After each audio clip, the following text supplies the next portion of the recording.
Hello everyone, तपाईँलाई स्वागत छ मेरो युट्युब च्यानलमा। म धेरै पछि भिडियो लिएर आएको छु नि त। आज चाहिँ म दिनभरि के गर्छु सब देखाउँछु है त। म बिहान उठेर ड्युटीको लागि नि मेरो अफिस थियो 8 बजीदेखि। अनि अफिसमा गएर ड्रेस चेन्ज गरेर चाहिँ प्याट्ट गरेर ड्रेस चेन्ज गर्छु भनेको नभइदिएर अघि। त्यसपछि मैले मेरो दिनभरि काम गरेँ, सबै चाहिँ क्याप्चर गर्न नमिलेको थियो। त्यसपछि ड्युटी सकेपछि साँझतिर जानु साथीकोमा लिन आउँदैन, कताबाट आउँछु नै मलाई गाडीमा झरिरहेको थियो। तिनीहरू कसलाई भेट्न आएको कामना मलमास माइत हामी दुइटी हामी नि माइती हाम्रो फेरि। हेलो गाइज, मैले चाहिँ आज न्युरोको मोबाइल चोरेको। न्युरो चाहिँ मेरो घरमा छ, मलाई मासु बाँड्न रे। हेलो अरु किन जान्छ, म चाहिँ घरमा आउने के शब्द देऊ, के शब्द भन्नु कस्तो लाग्यो, के कस्तो लाग्यो मान्छेले घर यताको ब्राउनहरु यताको के भन्छ तातो एकदम राम्रो लाग्यो। किन चाहिँ नयाँ हो यो घर, म चाहिँ 3 वर्ष गइसके। म चाहिँ यिनीहरु चाहिँ मेरो साथीहरु हो, बाइ द वे माइती भन्छन् मलाई। त्यसपछि हामी अब मोमो खाने भनेर चाहिँ मोमोको लागि सामानहरू रेडी गर्न थाल्यौँ। म मेरो कटिङ स्केलहरू चाहिँ नहाँस्नु होला है, म चाहिँ एकदमै बिस्तारै गरेर काट्छु क्या। अनि हामी मोमोको अचारको लागि यता मोमोको लागि गरिरहेको चटनी बन्दैछ है हाम्रो। मोमोको अचारको लागि त बनाउँछु किमा बनाउने, त्यसपछि ऱ्याप गर्ने काम चाहिँ भइरहेको थियो। हामी फर्स्ट टाइम ट्राई गरेको, त्यस्तो जानेको थियौँ। त्यसपछि हामीले मोमो बनाएर खाऊँ न त भनेर चाहिँ ट्राई गरेको। कुनै चाहिँ त्रिभुज, कुनै चतुर्भुज, कुनै षड्कोण जस्तो भइरहेको थियो है।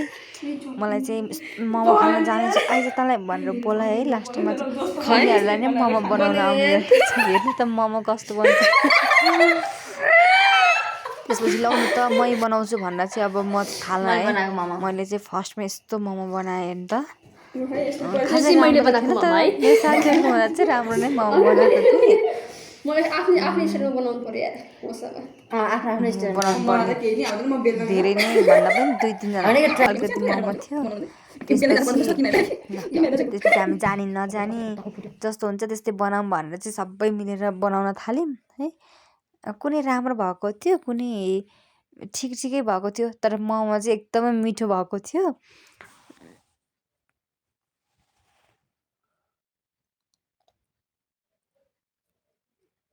आज हामी एकजनाले कतिवटा मोमो खान सक्छौँ भनेर च्यालेन्ज पनि गर्ने भनेको थियौँ, तर साथीले सक्दिनँ भनेपछि चाहिँ हामी चाहिँ नगर्ने निर्णय गऱ्यौँ। जति खान सकिन्छ त्यति खाने, च्यालेन्ज चाहिँ नगर्ने भनेर।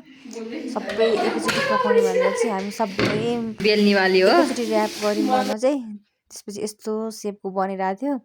कुनै राम्रो पनि थियो, कुनै नराम्रो पनि थियो। सानो एकदम सानो साइजको मोमोहरू बनाएको थियो कि हामी नजानेर पनि होला फर्स्ट टाइम।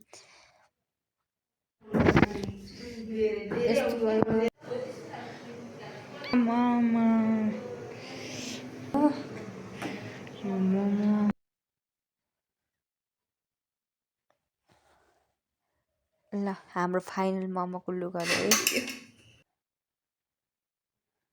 त्यसपछि हामी चाहिँ मोमोलाई पाक्नलाई छोडिदियौँ। 15देखि 20 मिनटसम्म चाहिँ हामी छोडिदियौँ। त्यसपछि यस्तो हेर्दै खमखम जस्तो गरेर पाकिसकेको थियो हाम्रो मोमो। त्यसपछि हामी चाहिँ प्लेटमा राखेर खान थाल्यौँ। एकदम मिठो भएको थियो मोमोको चटनी त झन् वाउ। मोमो मिठो हुनको लागि मोमोको चटनी नै मिठो जस्तो लाग्छ कि मलाई त। यस्तो एकदम कि अनएक्सपेक्टेड। हामीले फर्स्ट टाइम बनाएको मोमो यति मिठो हुन्छ भनेर हामीले सोचेकै थिएनौँ कि।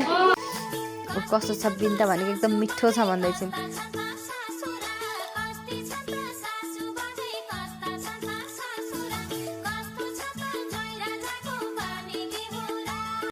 आफ्नै भइसक्या लाइकेको अर्को छैन।